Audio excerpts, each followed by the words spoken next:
अथ श्री महाविष्णु स्तोत्रम्। गरुडगमन तव चरणकमलमिह मनसि लसतु मम नित्यम्। गरुडगमन तव चरणकमलमिह मनसि लसतु मम नित्यम्। मनसि लसतु मम नित्यम्। मम तापमपाकुरु देव। मम पापमपाकुरु देव। मम तापमपाकुरु देव। मम पापमपाकुरु देव। जलजनयन विधिनमुचिहरण मुख विभुत विनुत पद पद्म। जलजनयन विधिनमुचिहरण मुख विभुत विनुत पद पद्म। विभुत विनुत पद पद्म। मम तापमपाकुरु देव।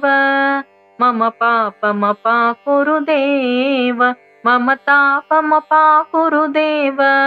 मम पापमपाकुरु देव। भुजगशयन भव मदन जनक मम जनन मरण भयहारी। भुजगशयन भव मदन जनक मम जनन मरण भयहारी। जनन मरण भयहारी। मम तापमपाकुरु देव। मम पापमपाकुरु देव। मम तापमपाकुरु देव। मम पापमपाकुरु देव। शङ्खचक्रधर दुष्ट दैत्यहर सर्वलोकशरण। शङ्खचक्रधर दुष्ट दैत्यहर सर्वलोकशरण। सर्वलोकशरण। मम तापमपाकुरु देव। मम पापमपाकुरु देव। मम तापमपाकुरु देव।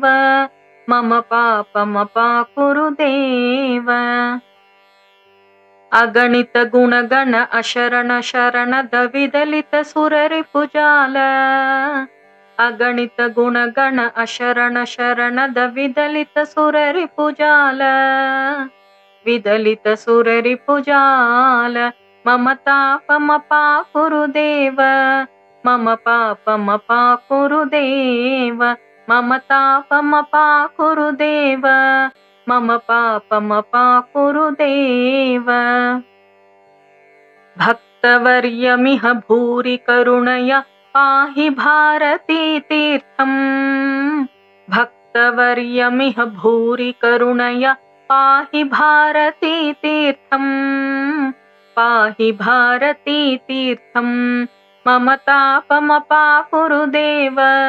मम पापमपाकुरु देव। मम तापमपाकुरु देव। मम पापमपाकुरु देव। गरुडगमन तव चरणकमलमिह मनसि लसतु मम नित्यम्। गरुडगमन तव चरणकमलमिह मनसि लसतु मम नित्यम्। मनसि लसतु मम नित्यम्। मम तापमपाकुरु देव। मम पापमपाकुरु देव। मम तापमपाकुरु देव। मम पापमपाकुरु देव। मम तापमपाकुरु देव। मम पापमपाकुरु देव।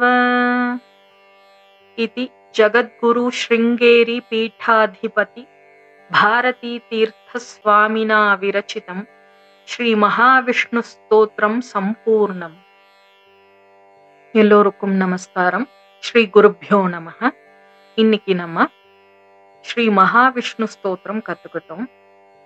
இத ஸ்ருங்கேரியை சேர்ந்த மகாபீட்டாதிபதி ஸ்ரீ பாரதி தீர்த்த சுவாமியால் எழுதப்பட்ட ஸ்தோத்திரம் இது. வாங்க இப்போ இதோட தாத்பரியம் என்னன்னு பார்க்கலாம். ஒரு ஸ்லோகாவோட லாஸ்ட்ல மம தாபமபாகுரு தேவ. மம பாபமபாகுரு தேவ.